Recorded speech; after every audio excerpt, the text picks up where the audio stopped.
Morning student. Today I will teach you consumer equilibrium in indifference curve analysis, okay, or ordinal analysis. There are some assumptions. First is the consumer is driven by monotonic preferences. Second is price of two goods is given and remain constant. And third is consumer has limited money of income. And fourth assumption is law of diminishing marginal rate of substitution is applicable. Diminishing marginal rate of substitution, DMRS. Okay, तो ये क्या कह रहा है? ये रहा है कि इनडिफरेंस कर्व एनालिसिस में कंज्यूमर इक्विलिब्रियम की पोजीशन में कब होएगा। क्लियर है? तो इसके लिए कुछ अजम्पशंस हैं। I have already told you about these assumptions. पहला क्या है कि कंज्यूमर मोनोटोनिक प्रेफरेंसेस को अवेल करता हो। ठीक है, मोनोटोनिक प्रेफरेंसेस क्या है? मैंने बताया है कि जितना ही ज्यादा आईसी कर्व होगा उतना ही ज्यादा सेटिस्फैक्शन कंज्यूमर को मिलेगा। मींस अगर कोई ये ग्राफ है और इसमें ये आईसी मैप्स हैं, तो इसमें जो सबसे ज्यादा वाला इंडिफरेंस कर्व होगा उस पे सबसे ज्यादा कंज्यूमर को सेटिस्फैक्शन मिलेगा। क्लियर है? और प्राइस सभी की दी हुई है। क्लियर है? यानी कि टू गुड्स की इंडिफरेंस कर्व में हमेशा हम टू गुड्स की ही बात करते हैं और उसका प्राइस यहां पर दिया होगा और उस प्राइस में कोई चेंजेस नहीं होंगे। नेक्स्ट है डीएमआरएस एप्लीकेबल होएगा। ठीक है, हमने एमआरएस में आपको बता दिया था कि हमारा indifference curve convex to origin of point होता है। क्लियर है? और एक और छूट गया था, consumer has limited money of income, यानी कि कंज्यूमर की जो इनकम होगी वो दी होगी। क्लियर है? और उसमें भी कोई चेंजेस नहीं आएंगे। आते हैं इसके कुछ कंडीशन है। कंडीशन क्या है कि MRS marginal rate of substitute जो है वो is equal to PX upon PY होगा। एमआरएस मतलब slope of indifference curve of PX upon PY means slope of budget line या प्राइस लाइन है। क्लियर है? तो ये जो बजट लाइन और इंडिफरेंस कर्व है वो एक दूसरे को टेंजेंट करते होंगे। क्लियर है? ये भी कंडीशन नंबर 2 है, यानी कि slope of IC and budget line are tangent to each other. Clear है? ये क्या है इसे हम एक मैप से समझेंगे। क्लियर है? रब कर देता हूं तो आते हैं। यहां पे हमने आपको बताया था कि इसकी कंडीशन क्या है, MRS is equal to PX upon PY. ठीक है, यानी कि ये जो आईसी है वो किसके बराबर हो जाएगा? बजट लाइन के। ठीक है, जब इंडिफरेंस कर्व बजट लाइन के बराबर हो जाएगा तभी इंडिफरेंस कर्व एनालिसिस में कंज्यूमर इक्विलिब्रियम की पोजीशन में आएगा। इसे एक ग्राफ से समझते हैं। ये वाई एक्सिस है, ये एक्स एक्सिस है, ये हमारा बजट लाइन है। प्रीवियस क्लास में मैं आपको बजट लाइन बता चुका हूं कि कंज्यूमर की एक फिक्स इनकम होती है और उसी इनकम के अंदर ही वो या तो उस इनकम के बराबर या उस इनकम के अंदर ही वो कोई भी दो कमोडिटीज को परचेज करेगा। अंदर होगा या इस लाइन पे कॉम्बिनेशन अगर होगा तो उसे ही हमने क्या कहा था? बजट सेट कहा था कि अगर यहां पे कोई हो, यहां पे कोई हो, यहां पे कोई हो, यहां पे कोई हो, यहां पे हो, यहां पे हो, इस लाइन के अंदर अगर कोई भी कॉम्बिनेशन कंज्यूमर बना के गुड्स को कंज्यूम करता है तो वो क्या कहलाता है? बजट सेट कहलाता है। और ये जो कंज्यूमर की इनकम है वो इनकम बजट लाइन को रिप्रेजेंट करता है। क्लियर है? तो यहां पर कंडीशन क्या है इक्विलिब्रियम में आने के लिए आईसी अप्रोच में कि एमआरएस इसके बराबर होना चाहिए PX upon PY. PX upon PY किसको डिनोट करता है? बजट लाइन या प्राइस लाइन को डिनोट करता है। क्लियर है? तो यहां पर हमारा जो आईसी अप्रोच है, सॉरी इंडिफरेंस कर्व जो है वो ये होगा, और यहां पर बजट लाइन और इंडिफरेंस कर्व दोनों यहां पर आकर बराबर हो रहे हैं, मींस ये इक्विलिब्रियम की पोजीशन होगी। क्लियर है? लेकिन हमने अजम्पशन में एक चीज और बताया था कि driven by monotonic preferences, consumer क्या होना चाहिए? मोनोटोनिक प्रेफरेंसेस को अवेल करना चाहिए। तो मोनोटोनिक प्रेफरेंसेस क्या कहता है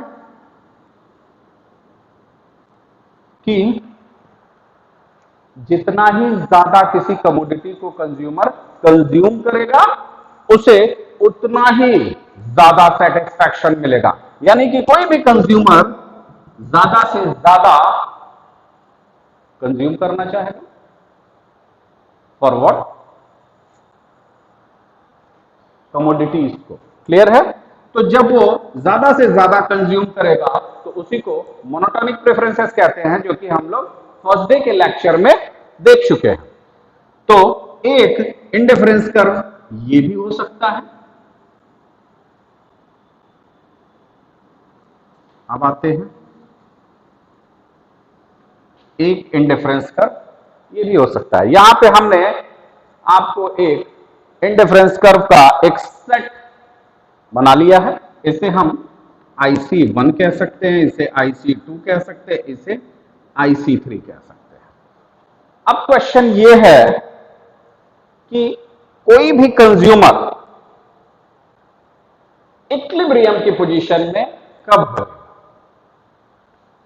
इंडिफरेंस कर्व एनालिसिस में तो हमने बताया कि जब भी ये कंडीशन को कोई भी कंज्यूमर फॉलो करेगा, यानी कि MRS is equal to PX upon PY. MRS क्या है? आईसी है। हमने आपको इसका भी एक अलग वीडियो में, पीछे के वीडियो में बता चुका हूं कि मार्जिनल रेट ऑफ सब्स्टिट्यूशन के कारण ही ये हमारा जो आईसी होता है, इंडिफरेंस कर्व होता है, वो क्या होता है? कॉन्वेक्स होता है। क्या होता है?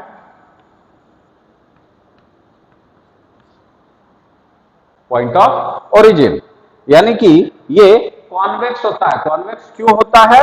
क्योंकि एमआरएस जो है हमारा मार्जिनल रेट ऑफ सब्स्टिट्यूशन क्या हो रहा था? उसमें डिक्लाइन कर रहा था। क्लियर है? और पीएक्स पीवाई क्या है? पीएक्स पीवाई यानी कि एक्स कमोडिटी की प्राइस एंड वाई कमोडिटी की प्राइस, ये जब दोनों इक्वल होंगे तो लाइन जो होगी वो स्ट्रेट लाइन होगी। क्लियर है? ये बजट लाइन में भी डिस्क्राइब किया गया था, यहां पे भी बता देता हूं कि जब पीएक्स और पीवाई यानी कि ये हमारी इक्विलिब्रियम की पोजीशन इस फिगर में आ रही है, यहां पर एक्स भी उतना ही है जितना वाई है। तो वाई और एक्स जब बराबर होंगे तो वो इक्विलिब्रियम की पोजीशन होगी। ठीक है? तो ये पीएक्स अपॉन पीवाई यानी कि मार्जिनल रेट ऑफ एक्सचेंज को शो करता है। और ये मार्जिनल रेट ऑफ एक्सचेंज कहां पर आता है? बजट लाइन पर आता है। बजट लाइन क्या कहता है कि एक लिमिटेड मनी में कोई भी कंज्यूमर अपने ज्यादा सेटिस्फैक्शन के लिए एक ऐसे कमोडिटीज के बंडल को चूज करेगा जिसमें उसे ज्यादा से ज्यादा सेटिस्फैक्शन हो, और उसके बाद वो फिर उस बंडल का जो सेट है उसमें कोई चेंज ना करे। ठीक है? तो यही मार्जिनल रेट ऑफ एक्सचेंज होता है और ये इस पॉइंट पर मिलता है। क्लियर है? तो अब आते हैं यहां पर हम देखते हैं कि इस ग्राफ में ये गुड 2 है, ये गुड 1 है, ये एक्स एक्सिस है, ये वाई एक्सिस है। इस ग्राफ में जहां पर बजट लाइन और indifference curve tangent each other, यानी कि एक दूसरे को जहां पर टच करते हैं, यानी कि बजट लाइन और आईसी जहां पर टच करते हैं वही तो इक्विलिब्रियम की पोजीशन होगी। क्लियर है? तो यहां पर इस पॉइंट पर ये टच कर रहे हैं, इसलिए इंडिफरेंस कर्व एनालिसिस में कंज्यूमर इस पॉइंट पर इक्विलिब्रियम में। लेकिन यहां पर हमने आईसी का एक सेट आपको बना के दिया है, यहां पर 3 आईसी कर्व है। ठीक है, IC1, IC2, IC3, और हमने कहा कि टेंजेंट ईच अदर, कौन कौन से? Indifference curve and budget line. Budget line और इंडिफरेंस कर्व एक दूसरे को जहां पर टच करेंगे वही पर्टिकुलर पॉइंट इक्विलिब्रियम की पोजीशन होगी। लेकिन ये IC1 में भी हम देख रहे हैं कि यहां पर भी IC बजट लाइन को टच कर रहा है और यहां पर भी ये बजट लाइन को टच कर रहा है। तो क्या ये भी इक्विलिब्रियम की पोजीशन होगी? तो नहीं, ये इक्विलिब्रियम की पोजीशन नहीं होगी। इक्विलिब्रियम MRS कंडीशन क्या थी? MRX is equal to PX upon PY, ये हमारी इक्विलिब्रियम की पोजीशन है। क्लियर है? लेकिन एक और शर्त हो सकती है कि MRS is greater than PX upon PY। ये भी तो हो सकता है कि MRS ज्यादा हो किससे? PX अपॉन PY से। या एक और शर्त हो सकती है MRS is less than PX upon PY। ये भी शर्त हो सकती है, ये भी शर्त हो सकती है, और ये हमारी इक्विलिब्रियम की ही शर्त है। लेकिन अगर कहते हैं ये कंडीशन आती है तो उस कंडीशन में क्या कोई कंज्यूमर इक्विलिब्रियम में होगा? तो नहीं, इक्विलिब्रियम की शर्त क्या है कि MRS is equal to PX upon PY होना चाहिए। क्लियर है? ये इक्विलिब्रियम की शर्त है। तो यहां पर आ रहे हैं कि यहां पर भी हम देख रहे हैं कि हमने बताया था कि अगर आईसी और बजट लाइन एक दूसरे को टेंजेंट करते हो तो वो इक्विलिब्रियम की पोजीशन है, और यहां पर भी वो आईसी और बजट लाइन एक दूसरे को टेंजेंट कर रहे हैं। तो क्या ये इक्विलिब्रियम की पोजीशन होगी? तो नहीं, ये इक्विलिब्रियम की पोजीशन नहीं होगी। ये पोजीशन होगी MRS is greater than PXN upon PY, और ये जो पोजीशन होगी वो ये पोजीशन होगी MRS is less than PX upon PY। और जब लेस देन या ग्रेटर देन होगा तो वो कभी भी इक्विलिब्रियम की पोजीशन नहीं होएगी। क्लियर है? यहां पर हमारी दिक्कत क्या है कि क्यों इक्विलिब्रियम में नहीं होगा? यहां पर इसलिए इक्विलिब्रियम में नहीं होगा कि यहां पर वो Y कमोडिटीज को ज्यादा यूज कर रहा है और X कमोडिटी को कम यूज कर रहा है। और किसी भी कंज्यूमर को तभी सबसे ज्यादा सेटिस्फैक्शन मिलेगा जब वो टू गुड्स के कंडीशन में दोनों को इक्वली कंज्यूम करे। क्लियर है? तो यहां पर ये इक्वली कंज्यूम नहीं कर रहा है। क्लियर है? इक्वली कंज्यूम क्यों नहीं कर रहा है और क्यों यहां पर ये टच करने के बावजूद इक्विलिब्रियम की पोजीशन नहीं आ रही है? तो पहली बात कि ये जो हमारा लाइन यहां पर टच कर रहा है ये कॉन्वेक्स नहीं हो पा रहा, ये कॉन्वेक्स नहीं है। यहां पर ये क्या है? सिर्फ ऐसे ही सीधे आके यहां पे टच कर जा रहा है, उसके बाद इधर की तरफ आ रहा है ना, तो यहां पे ये टच कर रहा है। तो ये इतनी ही लाइन को लिया जाएगा और ये लाइन कॉन्वेक्स नहीं है। और इंडिफरेंस कर्व एनालिसिस में क्या सबसे पहली शर्त है कि आईसी कर्व जो है वो क्या होना चाहिए, कॉन्वेक्स होना चाहिए। क्लियर है? तो यहां पर ये कॉन्वेक्स नहीं है, यहां पर भी कॉन्वेक्स नहीं है। क्लियर है? दूसरा, अगर हम मान लेते हैं कि ये कॉन्वेक्स है, चलो मान लिया, अगर ये कॉन्वेक्स है तो क्या ये इक्विलिब्रियम की पोजीशन होगी? नहीं होगी। क्यों नहीं होगी? क्योंकि ये हमारी बजट लाइन है, हमारे पास एक सर्टेन अमाउंट है और उस सर्टेन अमाउंट का ये कर्व पूरा यूटिलाइज नहीं कर पा रहा। और जब हम अपने पूरे मनी को स्पेंड नहीं करेंगे तो हम सबसे ज्यादा सेटिस्फैक्शन कैसे पाएंगे? पॉसिबल ही नहीं है। सेटिस्फैक्शन पाने के लिए आपको क्या जरूरी है कि जितनी भी हमारी इनकम है वो इनकम पूरी की पूरी स्पेंड होनी चाहिए। और दूसरा, वो बजट लाइन से जो हम स्पेंड कर रहे हैं, एक कॉम्बिनेशन गुड्स की बना रहे हैं, वो भी कितने गुड्स की?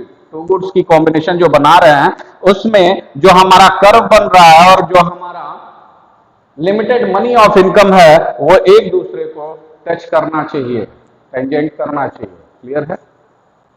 तो यहां पर इस वाले कंडीशन में ये इसे मान लेते ए, ये लाइन जो है हमारी बी, ये सी, यहां पे ये टच किया डी, ये ई, और ये एक पोजीशन होगी एफ। अब आते हैं, ए बी हमारी बजट लाइन है जिसमें सी और डी ये दोनों इक्विलिब्रियम की पोजीशन नहीं है। क्यों नहीं है? क्योंकि यहां पर ये कॉन्वेक्स नहीं है। अगर हम कॉन्वेक्स मान भी लेते हैं तो ये बजट लाइन के अंदर आ जा रहे हैं। इसका मतलब है कि हम अपनी पूरी इनकम को स्पेंड नहीं कर रहे हैं। अब आते हैं ये IC3 कर्व में। मोनोटोनिक प्रेफरेंसेस में कोई भी कंज्यूमर इस IC3 पर चाहेगा कि हम इस IC को यूज करें, कंज्यूम करें। ठीक है? क्योंकि इस आईसी को जब ये कंज्यूम करेगा तभी उसे सबसे ज्यादा सेटिस्फैक्शन मिलेगा। लेकिन यहां पर भी एक प्रॉब्लम है। प्रॉब्लम क्या है कि कंज्यूमर की इनकम लिमिटेड है और वो जो ये IC3 है वो हमारे इनकम से ज्यादा है, मीन्स अनअटेनेबल है। और जब अनअटेनेबल कम्युनिकेशन हो जाएगा तो हम इसे अटेन ही नहीं कर पाएंगे, खरीद ही नहीं पाएंगे, परचेज ही नहीं कर पाएंगे, तो कंज्यूम करना जिगर बात है। तो मोनेटोनिक प्रेफरेंसेस में जो हमारी limited of money of income है उसमें हम सिर्फ IC2 वाले ही पोजीशन में क्या होंगे? इक्विलिब्रियम की पोजीशन में होंगे। क्लियर है? अब यहां पर आते हैं, जब MRS is greater than PX upon PY होगा तो इस कंडीशन में इक्विलिब्रियम की पोजीशन में कंज्यूमर को आने के लिए एक्स कमोडिटी को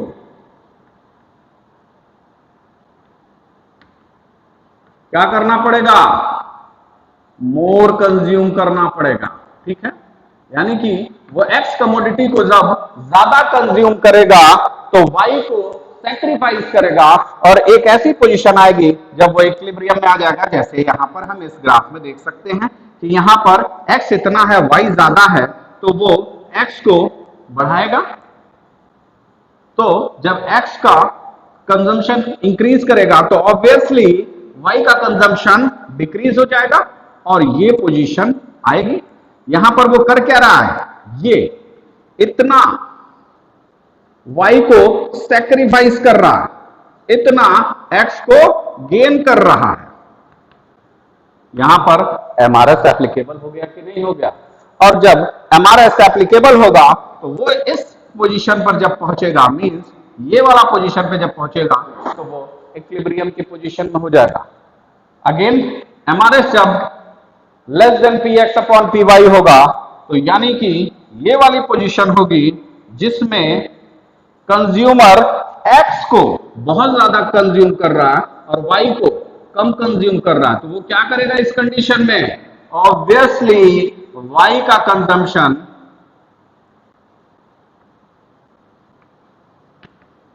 क्या करेगा, इंक्रीज कर देगा, और तब तक इंक्रीज करेगा वाई का कंजम्पशन जब तक वो यहां पर ना आ जाए, और यही तो इक्विलिब्रियम की पोजीशन है।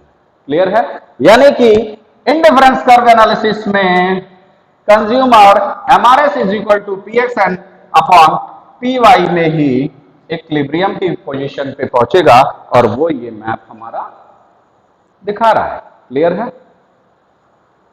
दूसरी शर्त हमने बताया था कि इक्विलिब्रियम की पोजीशन के लिए जरूरी है कि IC and budget line are tangent to each other, एक दूसरे को वो टच करना चाहिए, और यही पोजीशन एक ऐसी पोजीशन है जहां पर आईसी और बजट लाइन एक दूसरे को टच कर रहे हैं। इट मींस कि कंज्यूमर इक्विलिब्रियम में। क्लियर है? तो ये इतनी चीजें थी, और हमारा कंज्यूमर इक्विलिब्रियम का इंडिफरेंस कर्व एनालिसिस भी फिनिश होता है। इस तरह हमारा कंज्यूमर इक्विलिब्रियम फिनिश हो गया। क्लियर है? अब हम नेक्स्ट टॉपिक पे आएंगे, डिमांड एंड सप्लाई। इसमें किसी को कोई दिक्कत होगी तो वो बेहिचक पूछ सकता है। Thank you class.